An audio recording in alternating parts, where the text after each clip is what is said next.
હવે આપણે લાઇટ ને પાવર ક્યાંથી લઈએ છીએ, સેટઅપ કઈ રીતે ગોઠવેલું છે એ ખાસ કરીને જોઈએ। બોર્ડ આપણે ગોઠવ્યો મસ્તીનો, એમાં પેલી ચાપ છે આ પિનની છે, હવે આજે બીજી ચાપ છે આપણા પંખા માટેની છે, તમે જોજો હમણાં। મિત્રો આપણે ફાઇનલી હવે લાઇટ ચાલુ કરશું, અત્યારે ફૂલ અંધારું છે। આપણે મકાનની વાડીની પણ બધી લાઇટો જે છે સામે આવતી હતી એ બંધ કરી દીધી છે, તો કરી દો ભાઈ ચાલુ। ઘણા મિત્રો એવી રીતે કરે છે કે આવી મોટી મોટી 1-2 લાઇટ લગાડી દઈએ। થ્રેસરોની સિઝન પૂરજોશમાં ટૂંક જ સમયમાં શરૂ થવાની તૈયારી છે। ઘણા વિસ્તારમાં થઈ પણ ગઈ છે, અલગ અલગ વિસ્તાર મુજબ છે, અને નથી થઈ એમાં ટૂંક જ સમયમાં થઈ જશે। થ્રેસરમાં ખાસ કરીને આજે આપણે વિડીયોની અંદર જોશું કે લાઇટ ફિટિંગ, કારણ કે સિઝન હોય એટલે દી ને રાત હાલતી હોય, અથવા તો આપણે કોઈ ખેડૂતો ક્યાંક એવું પણ બને કે આપણે અમુક ખડું હોય કે ભાઈ 2 કલાકનું રહી જાય તો રાતે ખેંચી લેવાનું થતું હોય, તો એમાં ખાસ મહત્વ હોય છે લાઇટ ફિટિંગ। કારણ કે આપણે ભાડે ચલાવતા હોય છે, ભાડા પૂરા લેતા હોય છે, કામ સારું કરવું હોય તો બધી સુવિધા આપણે ખેડૂતને આપવી પડે, અને આપણે પણ તો જ મજા આવે। કારણ કે લાઇટ હોય તો આપણે પૂરેપૂરું જે છે કામ કરવાની મજા આવે, માણસોને, ખેડૂતને, બધાને સંતોષ થાય। તો લાઇટ ફિટિંગનો અગાઉ પણ આપણે એક વિડીયો બનાવેલો છે, પણ છતાં પણ એક વખત એમ થયું કે ઘણા મિત્રો હજી કહેતા, તો આપણે હજી એક વખત લાઇટ ફિટિંગનો વિડીયો બનાવી નાખીએ। આપણે આ વૈભવ થ્રેસરનો ડબ્બો છે, એમાં નવું જ લાઇટ ફિટિંગ કર્યું છે। આપણે બધા થ્રેસરોમાં પણ બતાવશું, પણ આમાં પહેલા તમને બતાવીશ કે કેવી રીતે આપણે ફિટિંગ કરેલું છે। ખાસ આપણે એવી રીતે લાઇટ ફિટિંગ કરેલી છે કે મોટી મોટી મેન જગ્યાએ લાઇટ મારી દેવાની એવી નહીં, લાઇટ તમારે જ્યાં જરૂર હોય ત્યાં નાની આપણે આવી પણ લઈ આવ્યા છે, આ કેપ્સ્યુલ ટાઈપની લાઇટ। પછી અહીંયા બતાવજો ભાઈ, આ ઝૂમ કરીને, એ ટાઈપની મોટી લાઇટોની જ્યાં જરૂર છે ત્યાં એ પણ લગાડેલી છે। ઘણા મિત્રો એવી રીતે કરે છે કે આવી મોટી મોટી 1-2 લાઇટ લગાડી દઈએ, પણ બને કેવું કે જો હવે આ દાખલા તરીકે આ લાઇટ છે, મારે એક ટ્રેક્ટરની છત્રી ઉપર લાઇટ છે, 2 લાઇટો। હવે અહીંયા આ સુપડી છે, તો સુપડીમાં અંધારું આવતું હોય, કારણ કે આ પડિયાનું નાન તેન બધું અંધારું આવે એટલે ચોખ્ખું દેખાય નહીં। ભાઈ આપણે મસ્ત એવી લાઇટ ફિટિંગ કરીએ છીએ બધા થ્રેસરોમાં, બધી ઓળણીઓમાં, ટ્રેક્ટરમાં, કે આપણે જ્યાં જ્યાં જરૂર છે ત્યાં અંજવારું કાયદેસર પડે, એટલે ખેડૂતને આપણે મજા આવે, દિવસ જેવું થાય। હવે આપણે લાઇટની ફિટિંગની શરૂઆત કરવી તો આખો કેબલ રાખવાનો, હાંધા સુધી બને ત્યાં સુધી નહીં કરવાની, વચ્ચેથી આપણે કેબલને કાપી નાખીએ, જ્યાં જ્યાં લાઇટ આવતી હોય ત્યાં અહીંયાથી ઉપરનું કવર ખાલી ખોલી નાખવાનું, અને પછી સાંધા મારી દેવાના। ખાસ એક નોંધ લેવાની કે તમે જાજી બધી લાઇટો ફિટિંગ કરતા હોય તો છેડા એક સરખા મારવાના, બધી જ લાઇટોમાં લાલ ભેગા લાલ છેડો મારવાનો, અને કાળા ભેગો કાળો અર્થિંગનો છેડો મારવાનો। ભાઈ નજીક લઈ આવજો, જો આપણે આ દાખલા તરીકે દેખાડીએ છીએ, જો આ આપણે જે છે લાલ છેડો છે, તો આનો પણ આ જ એવી રીતે આપણે બધી જ લાઇટોના સેમ ટુ સેમ છેડા મારવાના। નહીતર એવું થાય કે તમે આ પિન મારશો કે છેડા મારશો તો અડધી લાઇટો ચાલુ રહે, અને અડધી અવર સવાર થઈ ગઈ તો અડધી લાઇટો ચાલુ નહીં થાય। એટલે આ સામાન્ય વસ્તુ છે, પણ જે નવા મિત્રો છે એના માટે છે, તો ખાસ કરીને એ રીતે મારજો।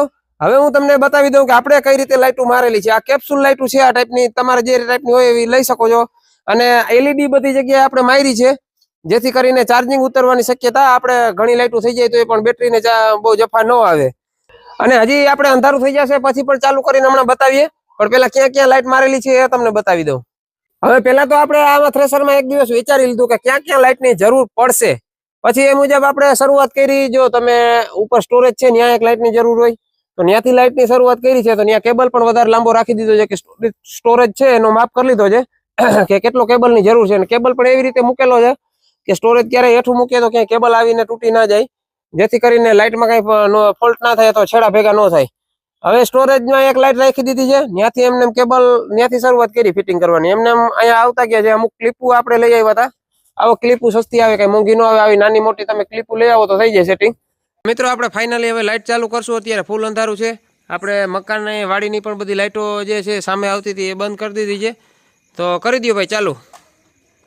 તો જુઓ આ રીતે આપણું કંઈક લાઇટ ફિટિંગ થયું છે, અને હજી આ આપણે જે છે પ્રકાશ સામો આવે એટલે પૂરેપૂરું અહીંયા દેખાય નહીં, પણ આમાં તમે અહીંયાથી જોઈ શકો છો, ગોરવામાં કેવી મજા આવે એમ છે, એકદમ પરફેક્ટ ટોકરી આખી દેખાય।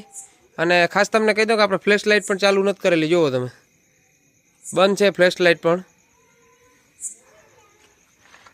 જો અહીંયા 2 કેપ્સ્યુલ મારેલ છે, અહીંયા 2 કેપ્સ્યુલ મારેલ છે, એટલે અહીંયા ટોકરી આપણે ખાસ ઓરવાનું હોય તો માણસોને મજા આવે।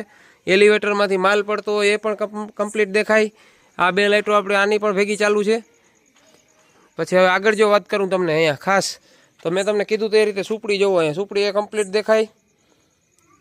પછી અહીંયા એક કેપ્સ્યુલ મારેલી છે આ રીતે જુઓ, અને એક આ બાજુ મારેલી છે, આમ જો આ લાઇટ બંધ થઈ ગઈ, કેટલું અંધારું પડવા માંડી ગયું, જુઓ આવી રીતે મારેલી છે, જુઓ।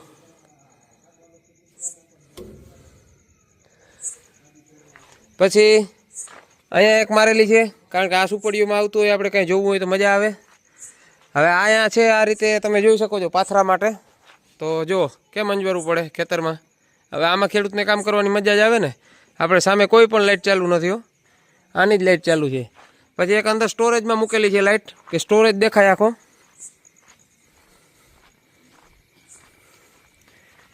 સ્ટોરેજમાં એક જોવાનું છે કે હવે ધૂળ ઉડે ને કેવી ખરાબ થાય અથવા તો કેવી સક્સેસ થાય એ જો આ રીતે. અને સ્ટોરેજમાં પણ સ્ટોરેજ ભેગી ઊંચી નહીં થાય.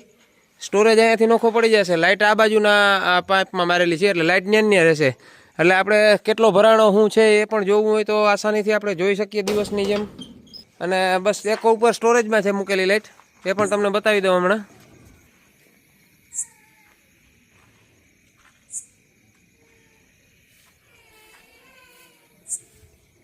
હવે તમે જોઈ લીધું કે હમણાં કે લાઇટો આપણી કેવી રીતે ફિટિંગ કરેલી છે અને કેવું એનું રિઝલ્ટ છે જોયું.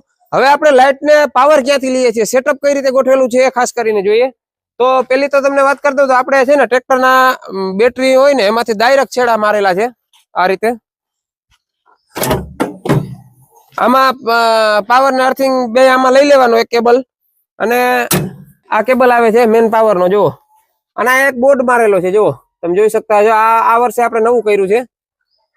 હવે આમાં બધા જ છેડા મારી દીધા છે પાવરના અર્થિંગના જે જરૂર છે. અમુક જે પીનું મારવાની જરૂર છે, ખાસ કરીને આપણો થ્રેસર હોય, અલગ અલગ થ્રેસર બદલતા હોય, કારણ કે એકને એક થ્રેસર તો હોય નહીં, તો એમાં આ રીતે પિનની જરૂર હોય છે. તો એવી પિન વાળો આ બોર્ડ સારી કંપનીનો એવી લઈ આવ્યો છે એટલે મજા આવે એવું થઈ ગયું. અને બધી જ અલગ અલગ ગોઠવેલી છે ચાપો, અને બધા જ એમાં કમ્પ્લીટ છે. જો તમને હું બતાવતો જાઉં. બોર્ડ આપણે ગોઠવ્યો મસ્તીનો. એમાં પેલી ચાપ છે આ પિનની છે, આ બાજુની પિન આ ચાપ માટેની છે. હવે આ જે બીજી ચાપ છે આપણા પંખા માટેની છે. તમે જોજો હમણાં. જો આ રીતે ચાલુ બંધ થઈ જાય. પછી આ ત્રીજી છે ટેપની. જો ટેપ ચાલુ થઈ ગયું. હવે આ ચોથી છે પાછળની, આપણે પંખા ઉપર જે ટૂંકમાં છત્રી ઉપર લાઈટો હોય એની, બરાબર છે. હવે આ ચાપ છે એ અહીંયાની લાઈટની છે. અહીંયાથી ચાપ ખરાબ થઈ ગઈ છે તો એને ડાયરેક્ટ છેડા કરીને અહીંયા કરી નાખ્યું સેટઅપ. એટલે આખું સેટઅપ ગોઠવાઈ ગયું છે અને મસ્ત મજા આવે લાઇટમાં. અને આપણે સંતોષ થાય ગમે ત્યારે ચાલુ બંધ કરવી હોય એકદમ ઈઝી રહે. અને એવું જ સેટઅપ આપણે આપણા બીજા ટ્રેક્ટરમાં પણ ગોઠવેલું છે, કારણ કે આપણું તો થ્રેસર બદલતા હોય, ટ્રેક્ટર બદલતા હોય, તો ગમે એમાં એક સરખું હાલવું જોઈએ. તો તમે જોઈ શકો છો કે એમાં પણ અહીંયા બોર્ડ લગાડેલો છે, એમાં પણ એ જ રીતે કેબલ લીધેલો છે બેટરીમાંથી ડાયરેક્ટ. જો આ રીતે ડાયરેક્ટ બેટરીમાંથી કેબલ એક લઈ લીધેલો છે. અને બધી જ ઓળણીઓ મારી એમાં પણ એવી રીતે લાઇટનું સેટઅપ ગોઠવેલું છે. જો આ રહ્યું, આ પિન ને દોરડું અહીંયા લટકે, ગમે ઓળણી જોડાવીને જાવ, ખાલી પિન જ મારવાની રહીએ, ગમે ટ્રેક્ટર હોય મારું. આ રીતે લાઇટનું આપણે ઓળણીમાં ખાસ એવી રીતે સેટઅપ ગોઠવેલું છે કે આપણે ટ્રેક્ટર ઉપર બેઠા હોય ને હાંકતા હોય તો વારંવાર આપણે પાછું જોવાની આદત હોય જ. તો આપણે પાછું વારીને જયારે જોઈએ ત્યારે આપણે આંખોમાં પ્રકાશ ના આવે એવી રીતે આપણે લાઇટનું સેટઅપ ગોઠવેલું છે. ખાસ આપણે જરૂર હોય રોટર ઉપર. અને મારે ઉપર છત્રીમાં બંને ટ્રેક્ટરમાં આ રીતે જો લાઇટિંગ છે, આ રીતે આમ છત્રીમાં, એટલે ઉપરથી તો ફૂલ પ્રકાશ આવતો હોય.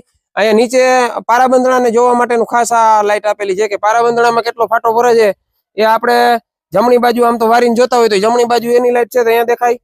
પછી રોટરમાં બધી જગ્યાએ, રોટરમાં તમે ગમે ત્યારે હેઠા ઉતરો તો દાંડવા આપણા દેખાઈ જાય ઉપરથી, અને રોટર ફરે છે એ દેખાઈ જાય. એવી રીતે બધી જગ્યાએ ગોઠવેલી છે. જુઓ અહીંયા પણ આ રીતે આ એલઈડી ની કેપ્સ્યુલ જ મારેલી છે. અને ચક્કરમાં આપણે જે પંખાવાળી ઉપરની લાઇટ હોય એ ઓળણી આડી આવી જતી હોય એટલે આપણે અંધારું પડે થોડુંક, તો અહીંયા પણ એક કેપ્સ્યુલ બે મારી દીધી છે જેથી આ ચક્કરનો વિભાગ આપણે આખે આખો દેખાય કે અહીંયા ભાઈ ચક્કર કેવી રીતે ફરે છે. એકદમ પરફેક્ટ લાઇટિંગ છે. એવી રીતે બધા જ થ્રેસરોમાં લાઇટિંગ છે મારે. જો આમાં પણ પિન છે, આમાં પણ છે, આમાં પણ છે. બધા જ થ્રેસરોમાં એ જ રીતે છે. કોઈ પણ ટ્રેક્ટરમાં જોડાવવું તો સીધી પિન જ મારવાની રહી. લાઇટિંગ કમ્પ્લીટ જ હોય એકદમ, એટલે આપણે ગમે ત્યારે હાંકવાની મજા આવે. તો ખેડૂત મિત્રો, આ રીતે હતું થ્રેસર અથવા તો તમારા કોઈ પણ ઇમ્પ્લિમેન્ટમાં લાઇટનું સેટઅપ તમે કરી શકો છો. ફરી પાછા નવા વિડીયો નવી માહિતી સાથે મળશું. આપણી પાસે જે માહિતી હશે એવી આપતા રહેશું. આપણી સાથે ખાસ કરીને આગળ જોડાયેલા રહેજો.